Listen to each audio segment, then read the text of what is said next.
Hello viewers, అందరికీ నమస్తే. Welcome back to my channel Latha way of life. మొన్ననే కదండి టమాటో కెచప్ చేశాను, టమాటో సాస్.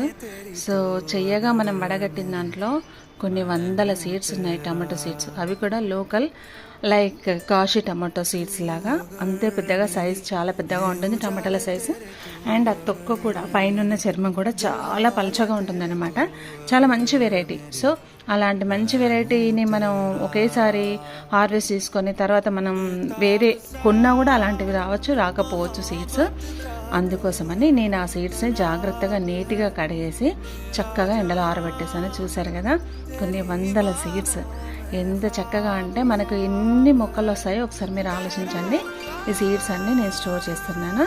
సో నాకు నెక్స్ట్ టైం 1 year కావచ్చు, 2 years వరకు కూడా నాకు ఈ సీడ్స్ మళ్ళీ మొక్కలు నాటుకోవడం కోసం, మళ్ళీ అలాంటి టమాటాలు హార్వెస్ట్ చేసుకోవడం కోసం ఈ విధంగా స్టోర్ చేసుకున్నాను.